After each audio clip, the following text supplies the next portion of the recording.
Rusak. Semi dia getar kali. Indrawan, woi. Jadi video anu nih. Kene rong jam lho.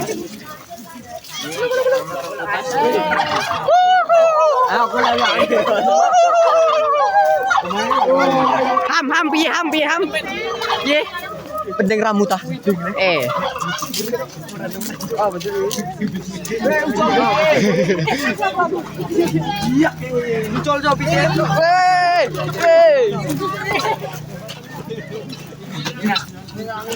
Asu.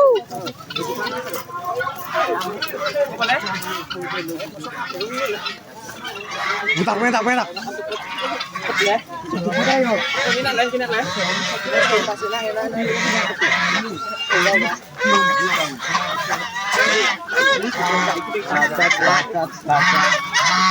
Bacot matamu bacot. Mesum. Wis cok dipanjerone lek.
Omeng foto sampah.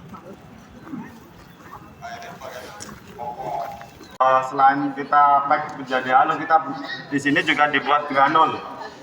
Nah, jadi di sini kita buat kompos yang granul, jadi butiran. Kenapa dibuat granul ini? Fungsinya untuk slow release.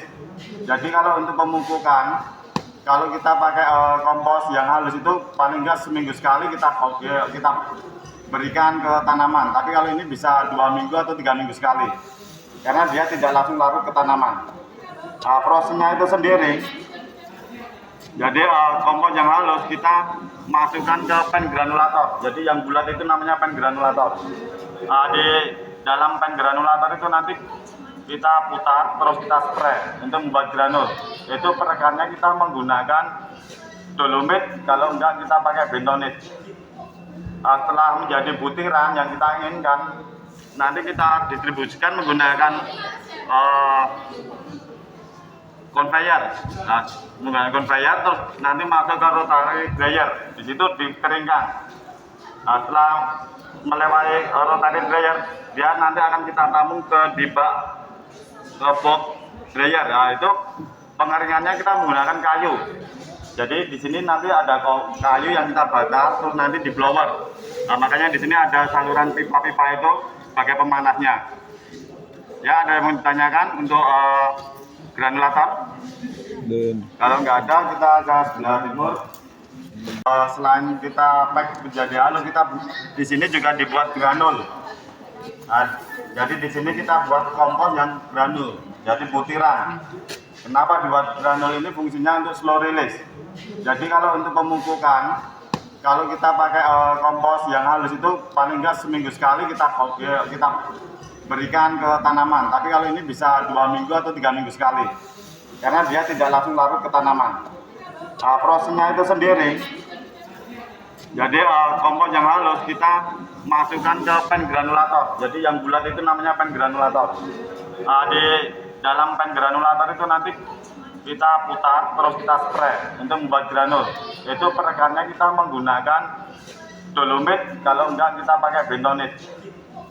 Setelah menjadi butiran yang kita inginkan, nanti kita distribusikan menggunakan conveyor. Nah, menggunakan conveyor terus nanti masuk ke rotary dryer. Di situ dikeringkan. Nah, setelah melewati rotary dryer, dia nanti akan kita tampung di bak box dryer. Nah, itu pengeringannya kita menggunakan kayu. Jadi di sini nanti ada kayu yang kita bakar terus nanti di blower. Nah, makanya di sini ada saluran pipa-pipa itu sebagai pemanasnya. Ya, ada yang mau ditanyakan untuk granulator? Belum. Kalau nggak ada, kita ke sebelah timur.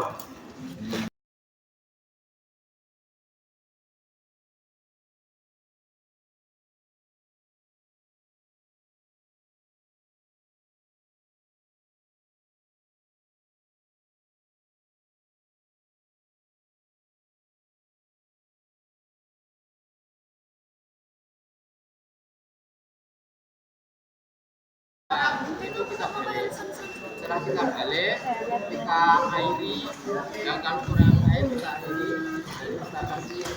Bisa untuk pupuk cair, untuk pestisida organik, juga untuk pembersih, kayak pembersih lantai, itu bisa digunakan. Nah, untuk prosesnya itu sendiri, itu membutuhkan perbandingan 1:3:10. Nah, yang harus kita siapkan itu bahannya kayak molase. Molase bisa molase itu atau tetes tebu. Nah, itu bisa diganti dengan gula Jawa juga bisa, gula pasir juga bisa. Itu satunya. Untuk tiganya itu buah atau sayuran. Tapi tidak harus buah yang bagus. Jadi kalau nanti buah yang masih layak konsumsi, ya buahnya kita makan, nanti kulitnya kita proses menjadi ekoenzim. Nah, 10-nya itu air. Nah, untuk prosesnya sendiri itu dari awal sampai menjadi ekoenzim itu membutuhkan waktu sekitar 90 hari atau 3 bulan. Nah, untuk bulan pertama itu harus tetap kita buka karena selama proses fermentasi itu menghasilkan gas. Jadi harus kita buka tutupnya untuk membuang gas, kalau enggak nanti bisa terjadi ledakan. Nah, untuk ciri-ciri setelah 90 hari itu nanti ciri-ciri ekoenzimnya sudah jadi, itu nanti warnanya akan keorenan gini, kuning-kuning keorenan. Terus baunya harum. Tapi kalau yang gagal dia akan warnanya kehitaman, terus baunya seperti bau comberan. Ya, ada yang ditanyakan untuk ekoenzim? Kalau nggak ada, mungkin sampai di sini yang bisa saya jelaskan. Sebelumnya saya minta maaf kalau ada salah kata. Thank you.